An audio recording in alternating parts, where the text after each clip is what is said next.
Welcome to this edition of Backstage Pass with Leah Chang. I'm your host, Leah Chang. Today I'm sitting down with Esmé Maria Ng to talk about her new play, Fish Meat. Welcome to the show. Thank you so much for having me. I'm so glad you had time because I know you're just a busy bee. Now, it was so much fun running into you at Little Island this weekend with SLP. Tell me what you're doing at Little Island this summer. This summer at Little Island, I'm the associate line producer for the whole season. So we have a brand new season of 9 commissioned works, as well as weeks of free programming in our space, The Glade. And I'm essentially there to help facilitate that process. Right.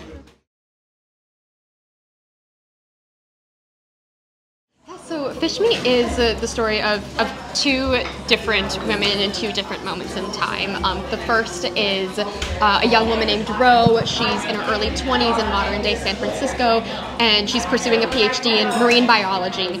And the second is a 14-year-old girl on a steamship going from Hong Kong to San Francisco in the 1890s named Menju, and it's about like her journey to the States and the circumstances of her arrival.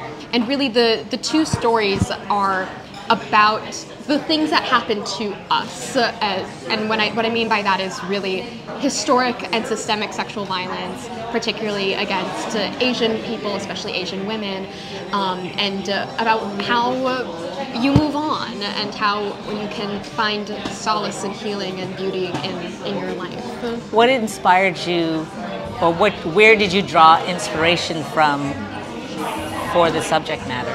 It was really a matter of listening to the national conversation about sexual violence against Asian women after the Atlanta spa shootings was really foundational. But it was also just this moment of realizing that almost everyone in my community has interacted with gender-based violence at some moment in their lives, and realizing just how widespread that issue is, and really just wanting to give something to myself and to the members of my community that deal with that. The play is dedicated to all the aunties I will never know.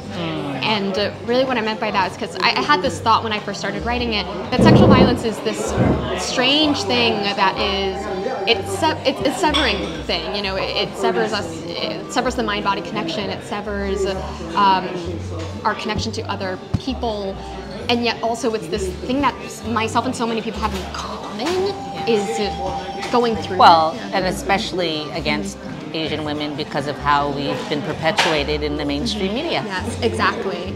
And so I wanted to write this play as sort of a way for us all to be able to come together and to maybe have a moment to process and a moment to heal from these things together. Now, how did you decide to become a playwright? I wanted to become a playwright because I started out as a dramaturg when I was in college, and I was just finding myself very frustrated with sort of the situation I found myself in. I think it's kind of a common thing for BIPOC dramaturgs to end up being cultural consultants on the things that they work on, and I wasn't finding a lot of joy in that work. And not really being able to make a difference because they have these really horrible preconceived notions about what it should be. Exactly. And I realized that a way that I could circumnavigate that would be to just write my own plays. Sure. Now, you've had a few different commissions and wonderful fellowships, and I'd like to know what has been the top experience for you that's really made a difference in your trajectory. That's such a good question, because I feel like there's so many wonderful people have helped me along my way, and as someone who's still very much at the start of their career, to get support from literally anywhere is really, it's just so integral to doing this thing, because this is not an easy career to have. No. But I would say, I think if I had to pick one, I think I have to shout out my fellowship with the Tank Producers Cohort that is led by George Struss. That program has really, it's been very integral to the process of Fish Meat. The Tank is a fiscal sponsor of ours, so we were able to collect donations.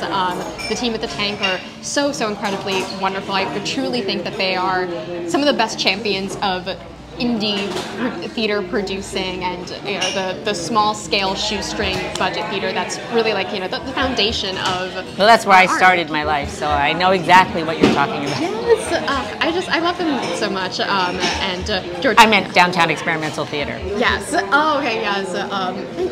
And we need to keep these places alive because I just think it's important for our ecosystem. Sure. And the program is led by George Struss, who's just an incredible producer who's really taught me what it means to sort of expand what we have previously thought to be the limits Right. of theater producing. Well, there's no limit. Yes, exactly. And You're making your own way. So let's talk about, speaking of making your own way, you have a brand new commission happening. Let's talk about that. That's going to be produced in 2025. Yes, so I have a commission with Live and in Color Theater. I was selected as the June Bingham New Playwright Commission recipient. And the play I'm working on, which will get a reading in 2025, is a play I call I Know Why Iris Chang Died. And it's a two-hander about a set of twins. And one of them, May, is a graphic novelist, and she's decided that her next project, her magnum opus, is going to be this graphic memoir about her family's struggles during World War II in China. And over the course of writing this graphic novel, she becomes very intertwined with the story of Iris Chang, who is this Chinese American journalist who wrote the book The Rape of Nanking, the first English language book-length account of the atrocities of World War II. And she very unfortunately died by suicide when she was quite young. And so it's a play about the cost of creating art about history and what we do with bad memories, really, and the different ways that people deal with it. Because as she is writing this book to sort of deal with these memories, her twin sister is trying to have a baby. Oh, wow. And it's kind of about how the two of them sometimes they love each other and butt heads like siblings do, and their different takes on how to move on. So I'd love for you to share with our audience where they can see the show and how to get tickets. Yes. So you can catch Fish Me at the Connelly Theater on August 2nd and 3rd, presented by She NYC Theater Summer Festival. You can get tickets. You go to shenyc.com and you can get tickets for Fish Me as well as all of the other wonderful shows in the festival. And if you can't make our show dates, we also have $5 streaming tickets available, so you can watch the show after the run from anywhere. Yeah, hey, come see Fish Me. I'll be there too. So thank you for joining me for this edition of Backstage Pass with Leah Chang. Thank you, Esmé, for joining the show. Have a great day.